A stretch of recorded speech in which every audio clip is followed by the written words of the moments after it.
No more gas. Having an electric car is gonna save me so much money. It's true, you'll likely save a ton on fuel if you buy electric, but there are a few costs that you'll wanna know about.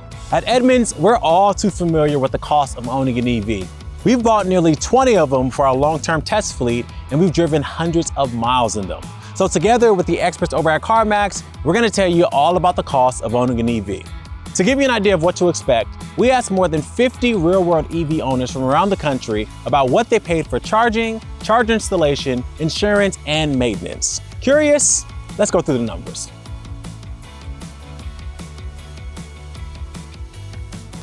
We'll start with home charging costs first. Now, most of the people we spoke to, 89% said that they charge at home. And that's pretty close to what some national studies have found too. I mean, that's half the appeal of an EV. Imagine if you had a gas pump in your garage. But it's not always as simple as just plugging into the wall. For the charging equipment, of the owners we surveyed, some of them were able to use a charging cable that came with the car that plugged into a normal wall outlet. Others bought faster charging wall boxes like the one back there that could cost up to $700. That could buy a lot of gas. The average cost of charging equipment from our survey was $577. Obviously, for installing your home charger, we highly recommend you consult with a qualified electrician for installation. Now, the average cost was under $1,000, but there was one EV buyer who had to pay nearly $2,400 for work on their electrical panel and to wire a new plug closer to their garage. Depending on where you live, you may need some city permits too. Among the owners who needed them, the prices ranged from $60 to $500. Yikes. Some car makers offer a credit towards installation, and your state, city, or even your electric utility company might have some rebates to help you with the cost.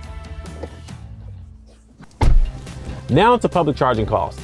Even though almost every EV owner we surveyed did the majority of their charging at home, most of them still use public chargers like these every once in a while. Some buyers were lucky enough to get charging out in the wild for free. So when buying or leasing new, certain EVs come with complimentary public charging for a year or two from certain public charging brands, or they'll offer a credit for a certain amount of charging. Imagine if you got $500 worth of free gas when you bought your last car. For our survey participants, the average cost of public charging was around $50 a month, but one owner was paying close to $150. Pro tip, range isn't the only thing that matters with an EV. You should think about efficiency too. You'd save money on gas with a fuel-sipping compact car, right? Well, an efficient EV uses less electricity, which will save you some cash. So look up the MPG rating of the EVs that you like to see which one will cost you less to drive. Still, 4 out of every 5 people we surveyed said that charging their EV was much cheaper than fueling the gas car they replaced. You also might be wondering what you can expect to pay for EV maintenance. According to Consumer Reports, electric cars cost nearly half as much to maintain and repair as gas cars. With fewer belts, oils, and fluids to replace, that makes sense. You'll never have to worry about these again. But there might be a few costs you didn't expect. When we asked owners, the most common expenses were tire rotations, air conditioning filters, and the 12-volt battery. Yep, aside from the great big batteries that power the motors, EVs have a small battery like gas cars use to power their electronics. And they pretty much do the same thing and help power things like your door locks and headlights and even help turn your EV on. And just like in a gas car, they need replacing sometimes. You probably heard about EVs chewing through tires. That's something we heard in our survey too. Remember, electric cars are heavier than their gas alternatives, which means that the rubber on your tires will wear out faster. The owners who mentioned pricing said a new set of tires for their EVs cost around $1,000. And while we're here, be smart when choosing new tires for your electric car. We suggest sticking with the brand recommended option or an EV specific tire, since those are designed to be more efficient and quiet. And make sure your new tires are rated to handle enough weight to lower the risk of a blowout. Lastly, some of the people we talked to said that it was more expensive to insure and register their EVs.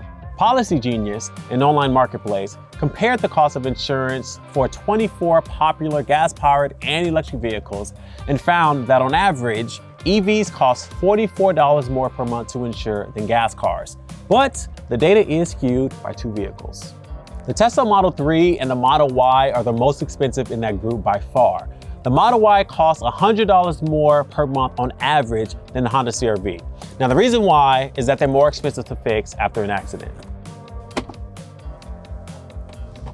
That said, even if your insurance costs are exactly the same, you might have to pay a bit more for registration every year. You see, EV drivers don't pay the taxes baked into the price of gas. So some states charge an extra fee that can range from $50 to $200. But hey, on the bright side, you don't have to pay for a smog check. So yes, to wrap it up, you'll probably save a ton on fuel, but there are some other costs to consider too. You may spend a bit more for insurance and tires, and at least for your first EV, expect some spending for an at-home charging solution. Want to learn more about EVs and making the switch? Check out our CarMax EV Hub. We'll link it down below. And are you excited about switching it up? Let us know in the comments below, and we'll see you next time.